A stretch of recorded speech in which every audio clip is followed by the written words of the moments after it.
How's it going, and welcome back to our Pokemon Unite video here on YouTube. Today's gonna be a little bit different than the normal gameplay highlights. We had some server downtime and a patch last night, which resulted in a number of balance changes, among other things. While the patch notes and client are a little bit vague, there's wonderful people in something called the Math Discord that regularly hop into the practice tool right away and farm the exact details of these. So with the data that they provided, let's go ahead and jump on into the details, as well as give my thoughts on what these changes mean for the potential Pokemon Unite metagame.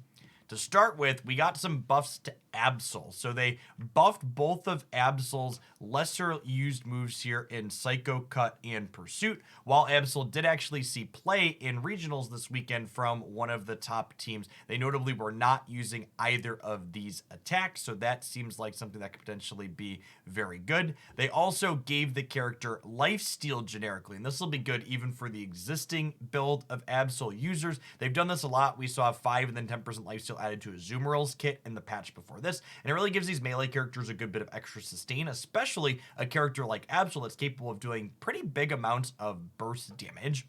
Continuing to see buffs to moves that are lesser taken. I think Crustle had 3 competitive attacks. Stealth Rocks, X-Scissor, and then Shell Smash were all quite good going into this patch. They've buffed Rock Tomb here a little bit, so hopefully that could let Crustle act as a little bit more traditional defender by providing zoning support, as well as kind of CC a little bit by slowing people down. I think the Charizard change is the one kind of head scratcher for me in all of this list of changes.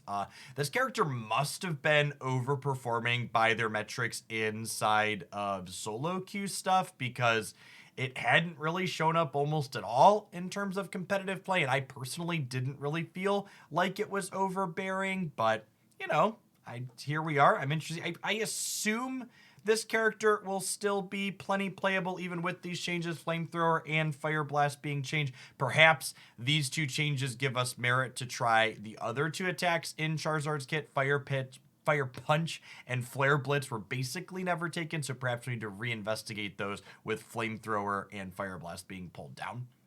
Zarina is a nerf that I think is probably reasonable. Her stomps, especially the back-to-back stomps on Queen's Majesty, were just so powerful. Previously, you had almost 200% attack scaling here and over 300% attack scaling on the Queen's Majesty buff. So when you stomped people in quick succession with 2, you were getting over 500% of your attack stat. And sometimes you could line it up right to actually get 3 stomps in quick succession with a double Queen's Majesty buff, which would be over 800% of your attack output as damage. The changes here are minimal-ish, but when you combine it all together, you know, 2 Queen's Majesty stomps and a base stomp now equate to only, what is this? This is 580, 670. So it's like 100. It's like 1 full attack stat worth of damage less, plus a little bit less base damage as well. So I think this change is good. I would be surprised if Zarina is not still playable, because her kit in general is really strong, especially into the current format with her Unite move, and Stomp is still going to deal a ton of damage, it looks like here. Snorlax, really great to see this. Snorlax had basically fallen off completely in the format.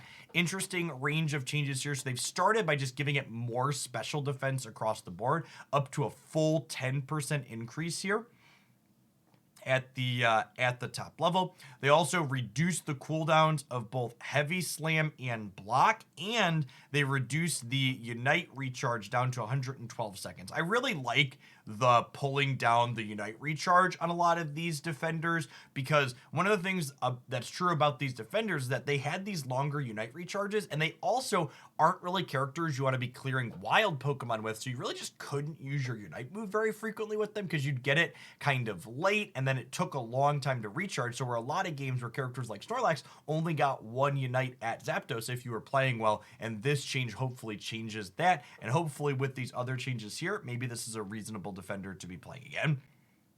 Scrolling along, they upgraded one of the characters that I actually really liked here. So we got buffs to Psyshock, Psybeam, and Stored Power this patch, and they're all just strict upgrades. I personally was already a fan of the Psyshock, Psybeam build, and it is just strictly better than it was before. We're going to 72 on the first hit to 79%. We're going from 21 to 23% on the subsequent hits. So small upgrade, but also noteworthy that they changed the slow from 10% for 2 seconds to 15% for 3 seconds. So they gave you 50% more effect and 50% longer duration, which I think is a bigger deal rather than the damage, which was already pretty okay.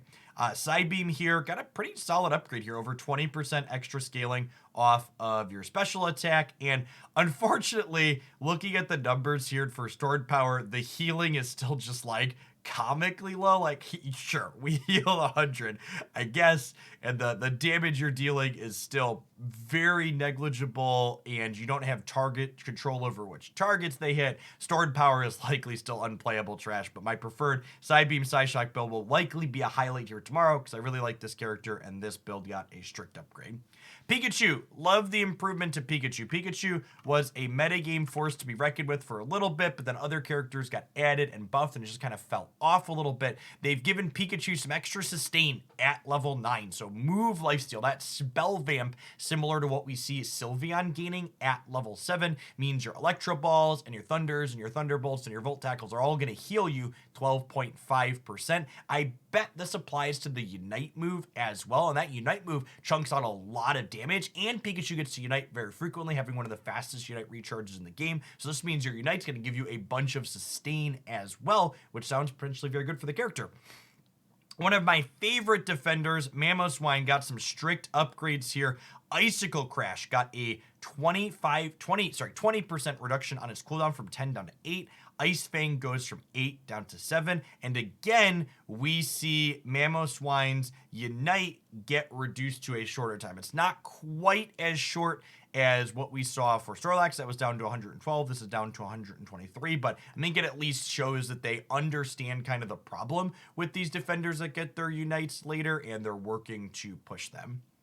Now, that's the end of the patch notes. And so while I think basically every change in these patch notes, sans the Charizard nerfs being a little bit baffling, are good, there's also a lack of changes in these patch notes. Like, I've been saying this for 3 or 4 patch reviews now, it feels like, but Pokemon Unite, are you aware that Zeraora exists? Are we aware that Zeraora still doesn't get its Unite move till level 10?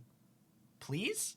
Also, changes that are a little bit baffling coming out of competitive play. We have basically had Hoopa just utterly dominate competitive 5-stack play in Pokemon Unite since it was released. It's been nerfed twice, but it was still present in literally every team this weekend in the EU and NA finals. Blissey has also been pretty omnipresent, not quite as much as Hoopa, but real close. At a minimum, I would really like to see both of those two characters adjusted, hopefully, before our next big competitive event.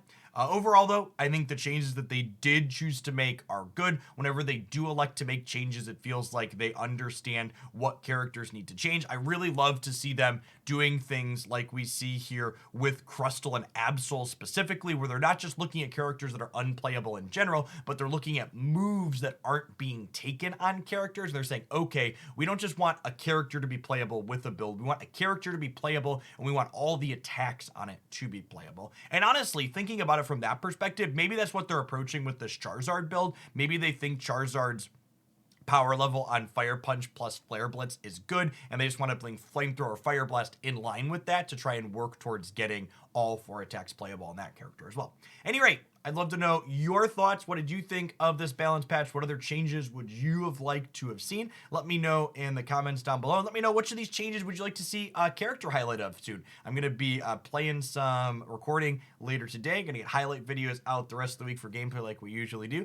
Thanks for watching as always, and I'll be back tomorrow with some more Pokemon Unite here on YouTube.